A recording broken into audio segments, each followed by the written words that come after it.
Welcome to the Private Practice Startup Podcast, where we help ambitious private practitioners across the globe to brand themselves and grow their dream practices. We chat with successful private practitioners, business coaches, and marketing experts, bringing you tons of practice building ninja tips. Visit privatepracticestartup.com for awesome resources, attorney-approved private practice paperwork, and our signature marketing e-course. Here are your co-hosts, Dr. Kate Campbell and Katie Lemieux.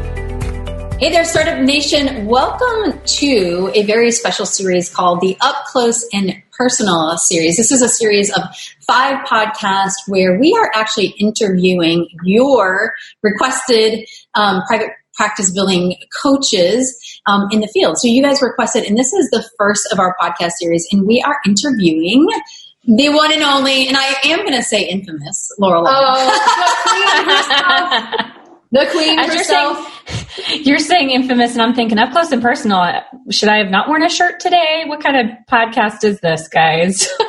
So we are doing a podcast audio, and we are also recording the videos, so you guys will be able to catch this also on YouTube later. But before we dive into this series and really get to know Laura a little bit better on the up close and personal side, we hope that you guys joined us last week as we talked to Michelle Hardman on the Referral Network, Hiding in Plain Sight. So what is right in front of you, in your eyes? In your eyes? No.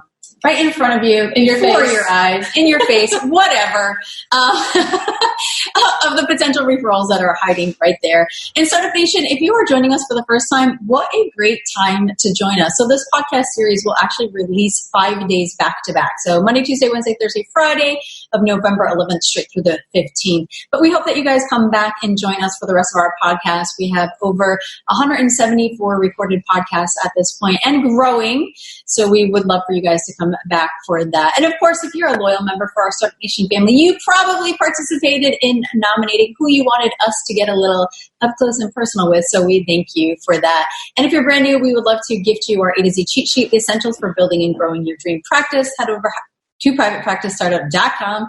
Head over to the resources tab, and there you will see it standing out there. It'll be glowing. No, it'll just say A to Z cheat sheet. Download that, and you'll get the 5 days of practice building emails with that. So, I think we don't think Laura needs an introduction because she's Laura Long. Hello. The badass the queen Laura herself. Long. The Laura Long. Like, share. The. Forgot my crown, but I've got this, doodad behind me. It kind of looks like one. It really does look like a queen's crown. It's so funny because I thought you were wearing that like when we first A hopped on. tiara. Yes. It does look like a tiara. So tell us a little bit about yourself. What does your following want to know? So I'm a licensed marriage and family therapist and supervisor in Greenville, South Carolina, and I am the lead badass and business coach / consultant behind yourbadasstherapypractice.com. So I help therapists in all stages of practice building. I tend to get a lot of newbies who are, shaking in their boots, kind of terrified of how to even start their practices, all the way up to scaling, and even some multiple income stream stuff. I help people with that too. So pretty much the whole gamut. And like you guys. You are pretty awesome. Everything but paperwork. I send them all to you. Why, thank you. Thank you. So I think what would be a really great place to start is just like, Laura, tell us the story about you. Like, where did you grow up? Like, who's in your family? What was growing up like for you? Oh, man, the good stuff. Thank God I did my genogram in grad school. Worked through all that with my therapist. Okay, so I was born in Baldwin, New York, which is on Long Island. Nassau County, Long Island. I lived there for 11 years, so that's pretty much where I get my attitude from. But then when I was 11, we moved down to Charleston, so that's where I get, I can kind of balance the Southern belle with the middle finger, I guess. That had to have been like major culture shock coming from your edge into sweet Southern South Carolina. I remember when we moved down to Charleston, when I would be driving through my subdivision, which they don't have up, at least on Long Island where I grew up. There aren't subdivisions. It's just what street do you live on. So to move into a subdivision was kind of strange, just like a conglomerate of homes that have nothing in common, but somehow we're supposed to be a community of people. And when we'd be driving down the road, these strangers, the neighbors, would wave at you because that's what you do in the South is, hey, even if you don't know someone. And I always be like, how do they know us? Why are they waving at me? So that was like a huge, people are way too nice down here. That's so funny you say that because I'm from Connecticut, and I remember when my mom went to bring me to my one semester that I did on college campus in North Carolina. I remember we're walking one way, and this guy was walking the other side, and he's like waving feverishly at us, and I'm like looking behind, like who is he waving at? Like people in the Northeast are. I guess we're just a little rude. What can I say? I was like, I don't know you. Why are you waving at me? So it was a huge culture shock. So I grew up. I was the youngest of 4. By a lot. I was the whoops baby of my family, but I was also the only girl. So it was like, whoops. Oh, thank God. three boys is pretty intense. So my youngest brother was 6 years older than me. So it was kind of like for you Freudians or, psychoanalysts, is like a psychological only child growing up.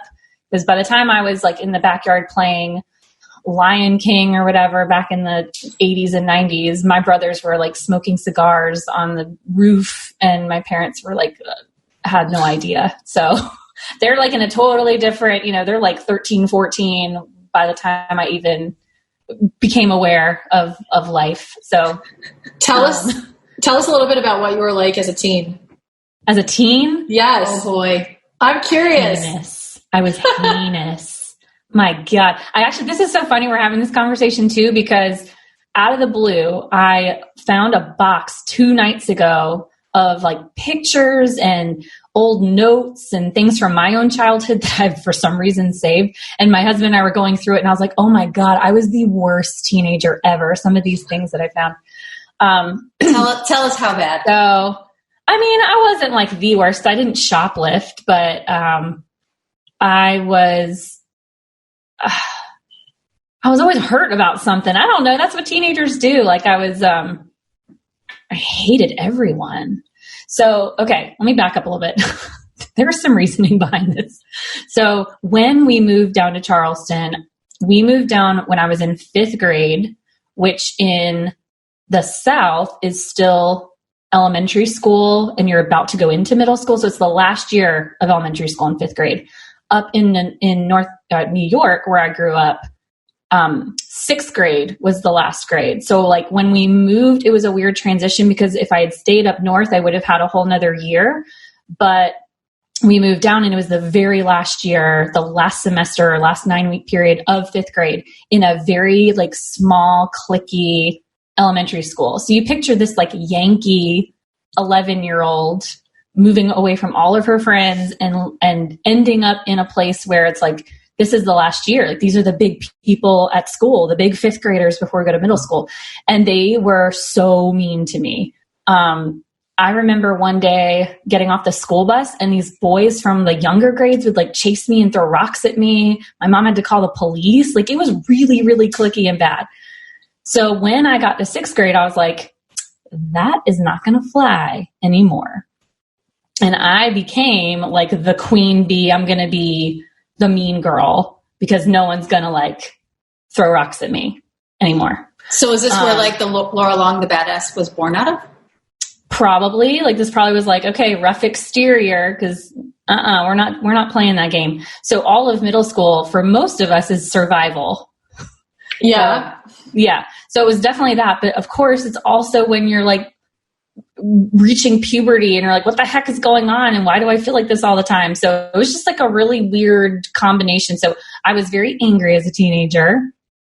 But one thing that got me through it, which a lot of people don't know about, is I became really hardcore into soccer. So instead of channeling it into like, drugs and alcohol and shoplifting, I channeled it into just being a really badass soccer player. So I ended up playing soccer very, very seriously from the time I was a child, but I didn't get really good until probably 12 or 13. And so I'd practice all the time. I joined a competitive league. And when I hit, I think 16, I was recruited to play for a team that was 4 hours away where I currently live in Greenville. So 3 times a week, I would leave school just to drive 4 hours to practice and then 4 hours back. Wow. Yeah. So I was a huge soccer player growing up. I was on an Olympic development team. I got to play with Brandy Chastain and Mia Hamm. If any of you older people know who those athletes are. Careful throwing out that older word. Just saying. I know. I feel like such an old person. But yeah, so that was a huge part of my teenage years. So I was really angry and hormonal, and my mom probably didn't like me very much because I was like always angry about something. But then I just channeled it into soccer. So I don't know. I feel like there was a decent balance. That's how I kind of like started to calm down. Was just channeling my inner rage into playing soccer. And so then what happened for you after high school? So I ended up getting a full ride to a small private school in Dallas, Texas called Southern Methodist University. I wanted to go as far away from home as possible, and that's where I landed. If any of you have never heard of that school, it's a really, really beautiful, probably the most beautiful college campus I've ever seen. What I didn't know at the time was that it's also pretty well known for being like an elitist school where like a lot of very, very wealthy people would go. And I don't come from a very wealthy family. So when I went there to play soccer, I was all excited because this school is like straight out of a movie. But then the first week of classes, I would just be walking to class and realize there are people wearing Manolo Blahniks going to school. So I definitely felt like a fish out of water. Like Hummers everywhere. I mean, it's a different culture. So I only lasted a semester there. I was like pretty much begging my parents to come home. I just felt so out of place there. So I went to Southern Methodist University for a semester and then transferred back home, and I went to Clemson, which I think now everyone knows Clemson, but back in 2005 when I transferred, it was just some school up in South Carolina. So I went there pretty much because my boyfriend at the time was going there. And I was like, whatever, you're here and you're home, so let's go there. And I told my parents I didn't want to play soccer anymore. I just got burned out from playing in college. It's just a totally different experience. If anyone has ever played college sports, like at a D1 school, it's a 40-hour-a-week job on top of your classes. So I was really burned out, didn't want to play. But when I was at Clemson, after the first 2 weeks, I was approached by Todd Bramble, who was the head coach for Clemson's women's team. And he asked me to come on the team. So I did play for another year. And then at that point, I realized I truly was burned out. So I stopped playing at that point. And it's kind of a weird transition. But when I quit soccer, I started getting really into singing. And I joined a female a cappella group, which... What are you about to say, Katie? So we have a question for you later, but I think it's a good time. What is your favorite go-to karaoke song? Alone by Heart. I like the belty songs. Yeah, girl. If I ever hang out with any of your listeners in real life, we need to go sing karaoke. Yeah. Maybe we could do it at the summit in May 2020. In May 2020. Let's do it. You guys probably know all the good places. You will find me in the back of the room, definitely not on the stage. I have the worst singing voice ever. It's okay. I'm not the kind of karaoke person who makes people come on stage. I'm the one that's like, you stay back because then I get to sing more. Perfect. We'll be great karaoke buddies then. Yes, I will not make you get up there. So I'd always loved to sing, but had crazy stage fright. So I would like sing Mariah Carey and Celine Dion in my room when I was in third grade, but didn't really sing in public. So what did you sing into? Did you have like a toy microphone, or was it a pen or your hairbrush? Anything I could get my hands on. I mean, whatever I would sing, as long as no one could hear me. So once I got my permit and started driving by myself, that was like the thing I was most excited about, was getting to just belt. Because when you're, a young kid, you're never home alone. So I couldn't just bust it out. And so anyway, in college, it was just kind of a funny transition, because here my poor parents probably paid tens of thousands of dollars over the course of my college years getting me to practices and tournaments and all these special events I did. And after my sophomore year of college, I'm like, you know what? I'm just going to sing in a college a cappella group. It was awesome. I loved it. So I did that. It's so funny talking about it, because we thought we were like big shots, just like the movie Pitch Perfect. It was just like that. But it was like 7 years before that movie even came out.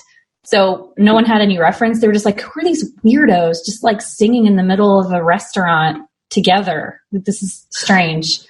We were called Clemson Take Note. One word. They still exist. I was even the music director. I would arrange all of our music. I mean, I was hardcore, you guys. I hear this. Mm-hmm. That was actually my first entrepreneurial adventure, was in between college and grad school. I hear this like alarm in the back. Is that mine or yours? Hopefully it was on my end. I don't hear it on my end. There's like a car alarm. I'm like, oh God. So when I graduated, in between college and grad school, I decided that I was going to start my own business online, selling all of these arrangements that I had made. And I called it Elle's Arrangements. And what kind of arrangements? These like singing arrangements for female a cappella groups. Cause we all had to like read sheet music, and that's how we decided, like, not decided, but that's how we sang our songs. We didn't just memorize them. Like on Pitch Perfect, they make it sound like you just make up a part, but you have to actually read music as if you're in a band. So I would arrange, like create all of the parts for each song. So I'm like, hey, you guys want to sing Spice Girls? Okay, let me arrange the song really quick. And it would take me a bunch of hours, and I'd make it. And so here I had this sheet music arrangement for, 4 different female parts. So when I graduated, I was like, I have, 100 songs that I've arranged that people might want to buy. Wow. It flopped, but I tried. But that was the entrepreneurial spirit in you. Yeah, I would spend like 40 hours arranging this music piece, and someone would buy it, or a group would buy it for maybe $50. So that's when I started realizing not a good ROI. Really, yeah, not the best ROI. Granted, I could sell the arrangement to other groups too, which I thought was like passive. But no, it did not. I think I probably made like $300 on that whole venture, and $200 was probably spent on the logo. I think we've all made that mistake. I know Kate has a... Yeah, when I first started out, I dropped like $500 on a logo that was terrible, that I ended up like dissolving the brand and all of that stuff. So tell us, from where this point in the story, how did you decide that you wanted to become a therapist? Yeah, so I think a lot of therapists decided it a lot, like when they were younger. It's just this weird, we were always, I don't know if you guys had the same experience, but being the one that people would come to when they had a problem. Like I remember watching Oprah, being like, 12 years old, and really like absorbing the stories of these people's lives. Or like when Dr. Phil came on, I'd be like, I could do it so much better than him. And I always had this like bleeding heart. I don't know. I mean, I've worked through that now, so I don't just like walk around with this exposed like nerves just sitting out everywhere. But I was always pretty emotionally attuned to people, so it just seemed like a natural fit. I think at some point when you're a teenager and you're starting to actually think about what you want to be when you grow up, I pictured myself being a marriage counselor. I like envisioned this probably where Kate practices, like this really big building and these floor to ceiling windows overlooking a city somewhere. I've got this fancy couch, and this couple's there and listening to me, and I'm actually helping them. So I don't know. That's what I always wanted to do. I can't remember a time where I thought I would do anything else. That's really interesting. Yeah, that's just always what I wanted to do. So when, now I didn't know the difference between all the different license types. I didn't know that there was a marriage and family therapy license, or a licensed professional counselor, or social worker. Like I didn't know that there were all these different things. So when I was looking into it, someone who I really admired had already graduated college and was at a program getting her PhD in marriage and family therapy. So I reached out to her, and she allowed me to come visit her on campus. And I fell in love with that whole license type. And so I knew I was going to do MFT, like that was the track. So when I was a junior in college, that's when I knew I was going to do MFT. But there weren't a ton of schools in my area. I think there's only one accredited program in South Carolina. So I just applied to as many as were within like a day's drive. And I ended up getting accepted into Auburn's marriage and family therapy program, which is a really prestigious program. And I remember getting the email. So my now husband and I were just dating when I got into Auburn. And the night I got my acceptance letter, it was in an email from the program director. We were like drinking beer and playing Super Mario Brothers in a handmade tent in our living room, like 14-year-old. Like, I don't know. We were just being silly. We were like, let's have a night where we just do something stupid. So I'm like tipsy eating this mozzarella cheese string, and I get an email, and it's from the program director, and it's like this long email outlining the offer. And I'm like trying to understand what it's saying. And he's like, babe, what's going on? And I was like, I think I got into Auburn, but I don't know. So I ended up going to Auburn, and it was really, really hard. The whole 2 years, just very rigorous. But looking back, I'm super glad that I went there, because it was just, the experience was amazing. They only take 6 people in each cohort. Wow. So pretty much every session I ever did had a supervisor behind the mirror. Terrifying at the time, but good for me now. That's really amazing. And before we continue, let's just take a quick break for our sponsor. There are so many ways to keep your practice organized, but Therapy Notes is by far the best. Their easy-to-use, secure platform lets you not only do billing, scheduling, and progress notes, but also create a client portal to share documents and request signatures. Plus, they offer amazing unlimited phone support. So when you have a question, they're there so you can get help fast. Get started with Therapy Notes today, trusted by over 60,000 professionals. Go to therapynotes.com and enter promo code PPS, as in Private Practice Startup, and you'll get 2 months for free. Also, you can listen to episode 54, where we interviewed Brad Pliner and took an in-depth view into their EHR. Katie and I love the DISC personality assessment. Knowing each other's profiles makes working together easier and helps us to be more productive when growing our business, especially when hiring new team members. Today's sponsor is WiseHire. We just had their co-founder, Sid, on podcast 165, talking about how to hire employees that you can trust. WiseHire helps you get ideal candidates and make better hiring decisions with its all-in-one online recruiting service. Their simple software and expert hiring coaches streamline the hiring process and eliminate all the guesswork from writing job ads, choosing the right salary, evaluating applicants, and more. Here's how it works. You answer a few questions about what role you're filling and what type of person you're looking for. Then you paste your job for review and relax. Their team will optimize it and post it on the top job boards for you.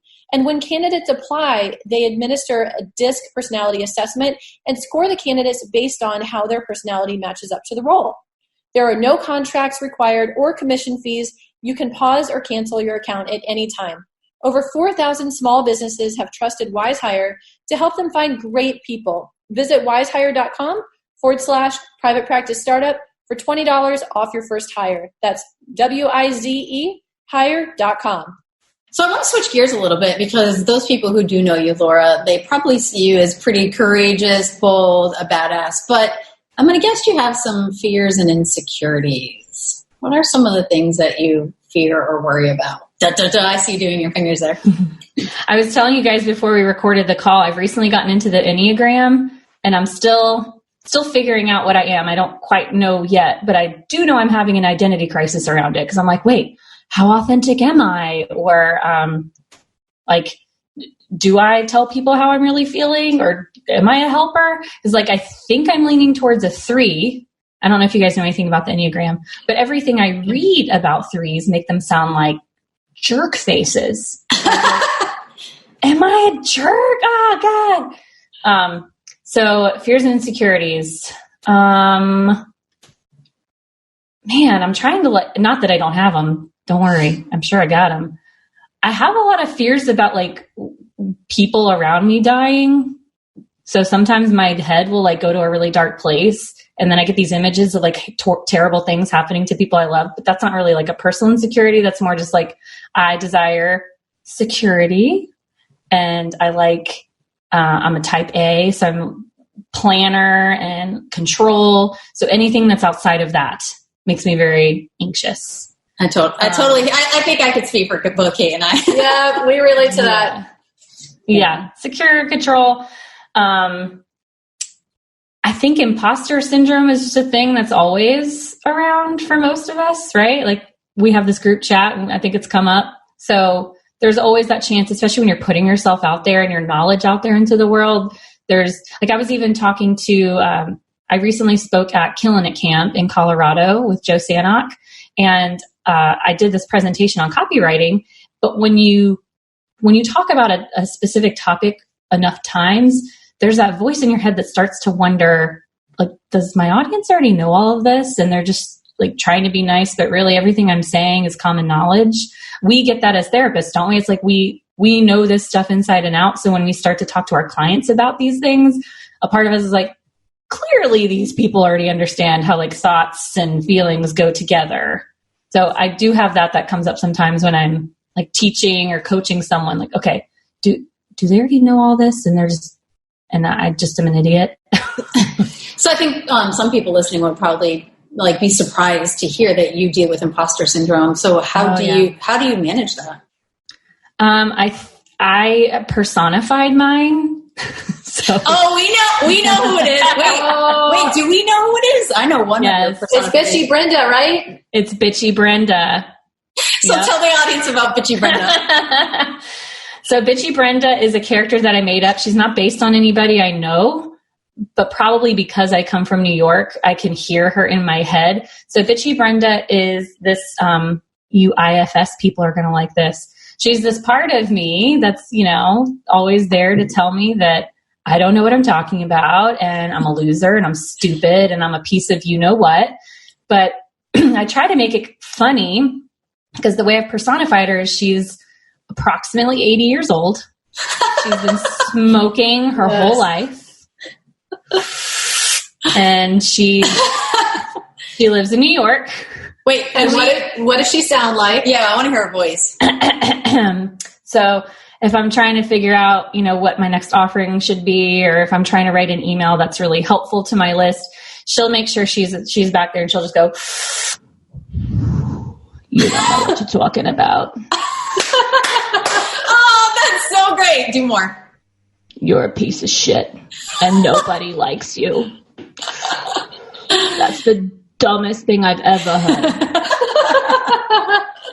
And so that helps, actually, because I can hear, the voice that's basically being like, this is stupid, or you're stupid, or everyone already knows this, and why would anyone buy this? I can just go, oh, that's Bitchy Brenda doing that. Awesome. So that helps. And also just doing the things anyway, because the more I do the things, the more I get good feedback. So I'm just going to keep doing it. And I feel like as long as I'm coming from a place of trying to be helpful, then even if something I'm teaching is something that someone already knows, okay, well, it's always good to get a refresher. So clearly something I'm doing is novel, or else I would not be here, right? Same thing for you ladies. Like, clearly you guys are teaching something that not everybody knows, or else you wouldn't have such a successful business. It's interesting, like you talk about, for you related to imposter syndrome, like thinking like, does everyone know this? And I know Kate and I just did our paperwork webinar today, and we've been doing it like 4 years.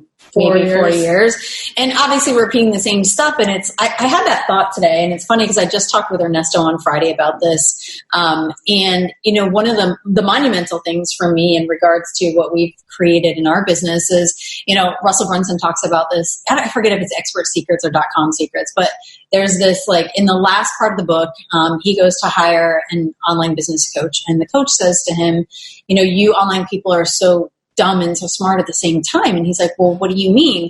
He's like, well, what you do is that you create a product, you sell it to your audience, and then you're like, crap, I got to create something else. And then you create something else, and you exhaust yourself, and you keep doing this over and over. And really what you need to do is just take the same thing and sell it to different audiences. And it's like the entrepreneurial ADD, right? Because it's like, well, I've already done this. This is so easy. It's boring. But the reality is Elton John's been singing that damn same song for the last 40 plus years, right? And when you see people who do well, is they usually have a signature speech or a few things that they talk about, and that's it. And they just keep sharing it with everyone. And I remember like hearing about it, and I'm like, it really like helps kind of quell that worry or that concern. And it actually makes entrepreneurship way more easy. Yeah, because then you could just refine the few things that you really love doing, that you're passionate about, that you're really good at, instead of, squirreling around trying to accumulate as much knowledge as you can about various things. Mm-hmm. All right. So I've got another question for you here. You're really good at telling stories. And so I'm really curious to see what you're going to say to this, but tell us one of your craziest stories that's happened to you in life, something that we never believe. Oh my gosh.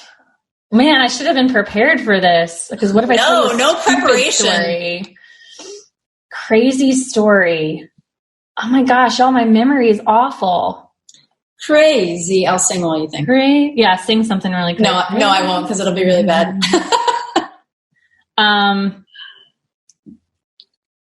sang for Barack Obama once. I don't know how crazy that is. Really? Tell us about that. My a cappella group at Clemson. Clemson, take note. Yes, Clemson, take note. We were asked to sing. He was going to be giving a speech during the whole, whatever election he was actually voted in for. Was it like 04? No, 06? I don't know. So he was doing his, going to different campuses, and we were asked to sing. And so we thought that we were just going to be on stage to sing a few songs and then leave, right? And then Barack Obama comes on to do his speech. What we didn't know until we got there was that he was actually going to be there on the stage. And after we sang, he was going to hug us and take pictures. And then we were going to have to sit on the stage behind him while he gave his speech. So there was a lot more spotlight on us than we were led to believe. So we showed up, and I remember singing on the stage. I sang Signed, Sealed, Delivered by Stevie Wonder. And I look up, so we're at this, the amphitheater at Clemson is kind of down low, and then all the seats go up, and then there's these buildings. And so I'm singing Signed, Sealed, Delivered. Signed, Sealed, Delivered, I'm yours. And I look up, and there are snipers on the building. And their gun is pointed at me.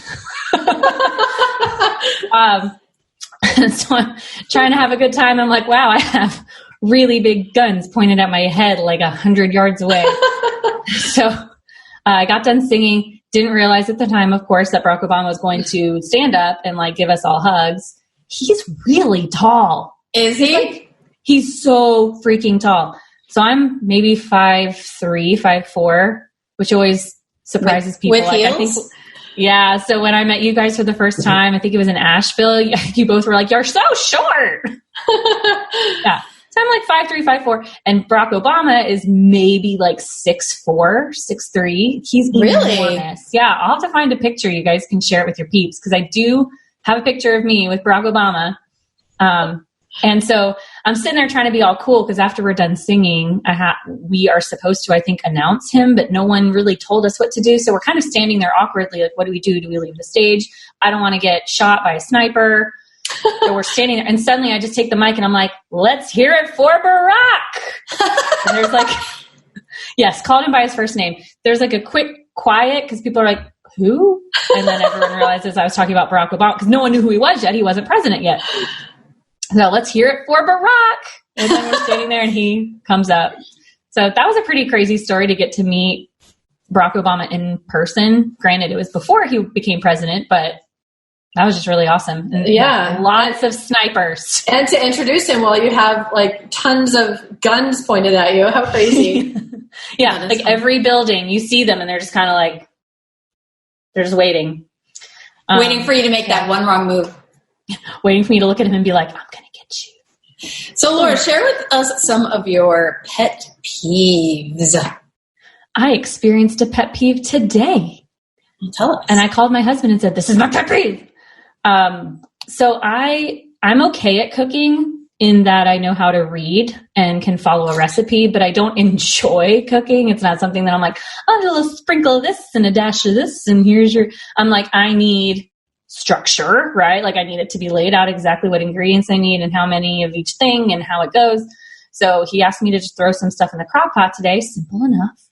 But he didn't have all the ingredients laid out for me, and I had to go searching for them, and I couldn't find one of the ingredients. And it's obnoxious, the level of rage that builds up in me when I'm trying to cook something. And I either don't have one of the ingredients, even if it's a silly one that could easily be left out, or if I just can't find it, if it's not where it's supposed to be. I feel my heart rate just going up if I don't have all of it. So I'm like, why? I call him, why did you not leave everything out exactly in the order it's supposed to go in? And I can't find the chicken broth. Now I have to go to the store. We had it. It was just in the wrong spot. Still a pet peeve. That's probably one of my biggest pet peeves is just trying to cook something and I can't find every single ingredient that I need and it's not where it needs to go. That's like the easiest one I'm thinking of. So a lot of people assume that we are addicted to our work, but do you have any like secret addictions that, I see you nodding your head over there. Not so secret. Not so secret? I find myself, I'm still living back behind the mic. I feel very exposed. Well, duh, it's up close and personal. Up close and personal. A recent obsession, maybe, of mine is gardening. I saw you post about that. Because I'm 100. Is that bitchy Brenda coming out in you? Does she garden? No. She's like, this is stupid. You don't know what you're doing. Like, you don't understand soil amendments. What are you doing? No, I love gardening. Primarily outdoor, but I also have some indoor plants. I'm happy to do a tour sometime if people like it. It's bad. I mean, when I work out, I watch YouTube videos on certain plants and I know about like companion plants and what things go together and what zones certain plants are good in and how to care for them. And like, cause every plant's a little different, this one likes lots of water and this one wants to be raised up and this one prefers all shade and this one you better give it lots of sun. And I have this weird encyclopedic brain about all of these plants for my zone. And so I recently started a little fun, it's not like a side hustle thing, but it's just, I like to design gardens. So I started an Instagram account, Lush Landscape Design. And so I have been designing landscapes for friends and family for the last 6 months. And it's so much fun. I just draw it on my little sketch pad and I have a legend for everything, like what plants go where, and I help you plant them. And yeah, that's wow. So you went from musical arrangements to foliage arrangements. Foliage, yeah, foliage is good. Well, foliage, I don't know. I am not a plant person at all. I'm very aware of my nerd status here, but and the thing is, when I talk about how much I love gardening, people immediately assume I'm talking about edible gardens, like vegetables and stuff. But that's the weird thing about it is I like the kind of gardening that serves no real purpose. I don't know how to grow a cucumber, but I can tell you all about sunshine ligustrum and how to shape it and how beautiful they are. And I name my plants and I go out there every morning with my tea or my coffee and I'll, So what are some of your plants' names? Sally, my sassy plant. She is, this is so embarrassing. Perfect. So Sally is, do I really have to go into all this, guys? This is really yeah, because you led into it. Sassy is a Mahonia. She like my homie, but a Mahonia. Sure. Yeah, so Sally is sassy because Mahonias have these beautiful, bright yellow flowers that come out in the wintertime, which is kind of sassy. And she likes to be really dry and in lots of shade. So she just can be kind of sassy, but she's frilly and soft. So she's called a soft caress Mahonia, which I always think is a little oh, what are you doing back there? Soft caress.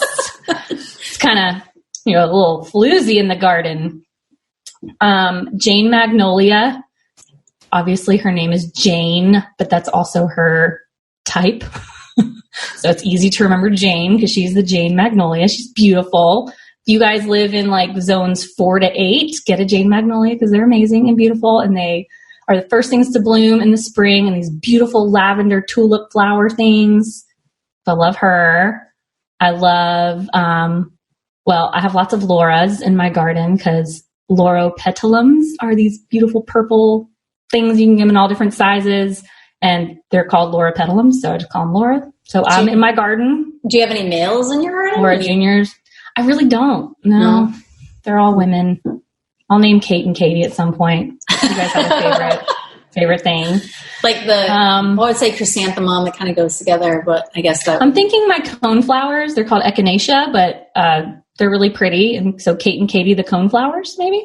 Perfect. Who knows? I'll send you guys a plant sometime. I mean, I can really nerd out for a long time, but I'm actually blushing by how much I've nerded on the plant. Well, I know you were saying this is embarrassing, but we also want to know, what is an embarrassing story that your family would share about you? Ooh. Oh, I like that one. Yeah, I know. Like the first thing that came to my head, I think this would be it. So remember when I told you how angry I was?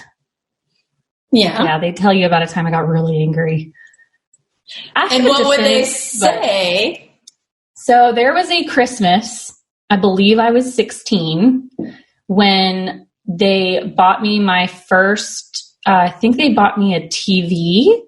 However, the way my family does Christmas, and I thought that every family did this until recently, and now I've learned that not every family does it this way. We would, on Christmas Eve, give each other presents to and from one another, not Santa, but we would get one single present from our parents. So like one present from our parents, and then we would each, all the brothers and I would exchange gifts from each other. And then Christmas Day is all Santa. So everything you get from Santa is Christmas Day. Make sense? Mm-hmm. Okay. Capiche?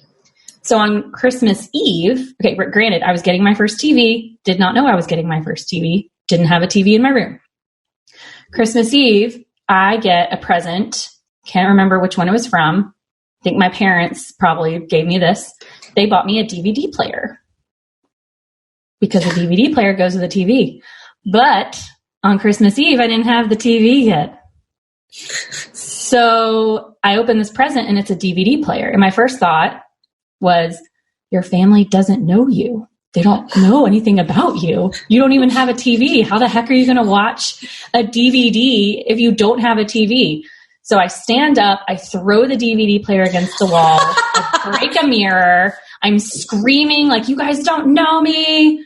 I slam my door on Christmas Eve, like completely destroy the entire holiday. Like the day was ruined because of me.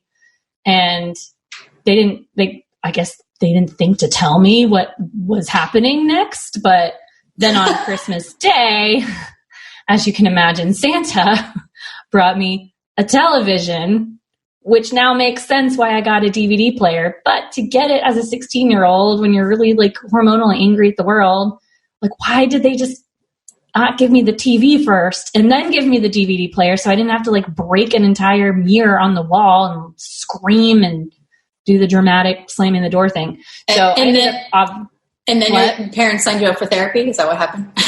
They should have. They absolutely should have. The full-on meltdown.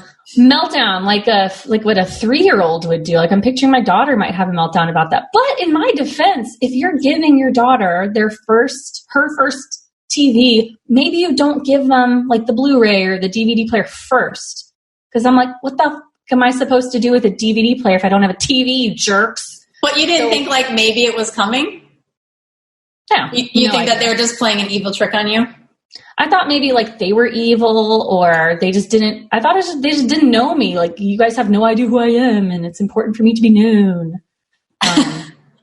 Granted, I'm the teenager who lives in my room the whole time. So even if they wanted to know me, they couldn't because I was like holed up in my room talking on the phone all the time. Like what teenagers do. Yeah. Typical. Normal stuff.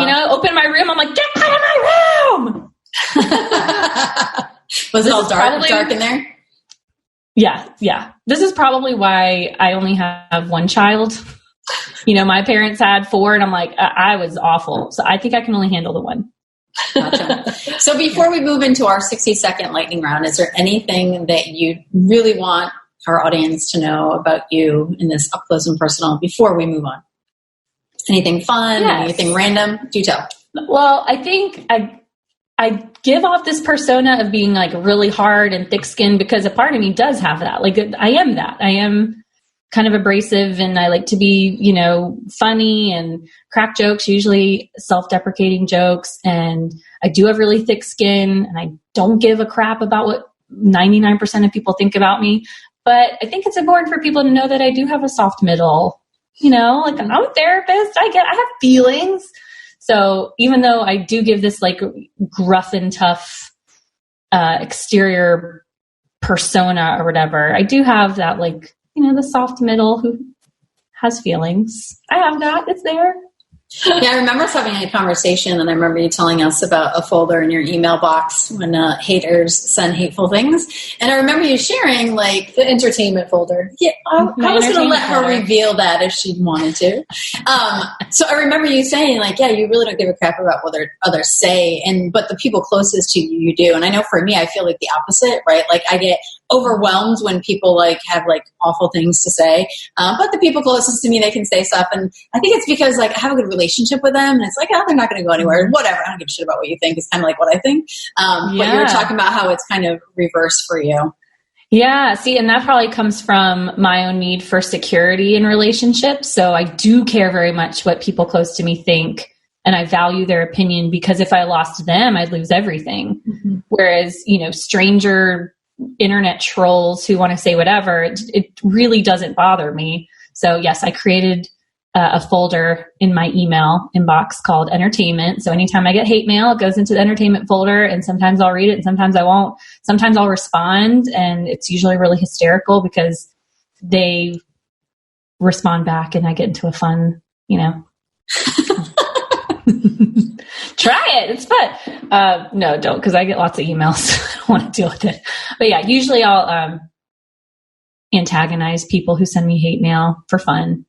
But I would never do that to a loved one. See, so there's like that dichotomy, I guess. I'm not all rough. Gotcha. So let's move into the 60-second lightning round. I feel like 60 seconds isn't long enough for the 90? lightning round. I think we need to do 90. Yeah, because we got some good questions to throw your way. So we're just going to read them off, and you're just going to answer whatever comes to the top of your mind super fast. Can we tell people, like, there has been no preparation? I have no clue. No preparation, no nothing. This is like total surprise. You guys are hearing it for the first time, and so is Laura. So here we go. So what did you splurge on yourself when you made it that you've been wanting to get? Does student loans count? You paid off your student loans? Yes. My splurge was my dream house that I bought this April. That's awesome. Nice. And what is your spirit animal? My old cat. She was funny. Yeah. She lived to be like 19. I know spirit animal is supposed to be like a generalized, like a unicorn or something.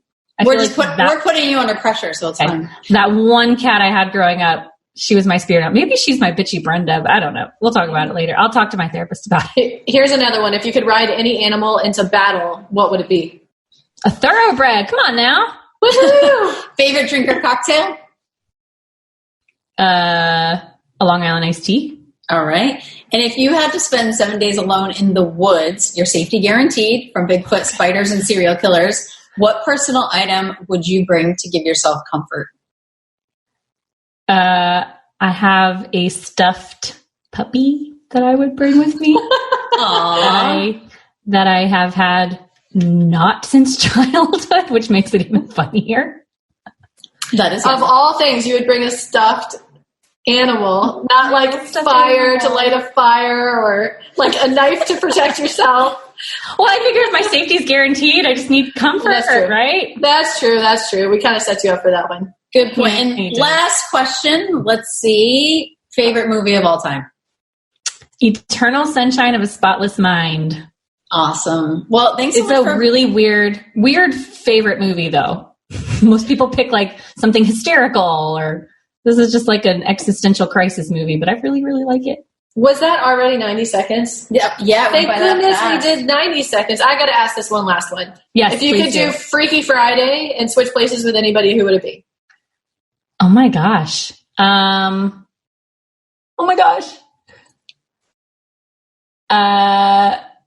have no idea.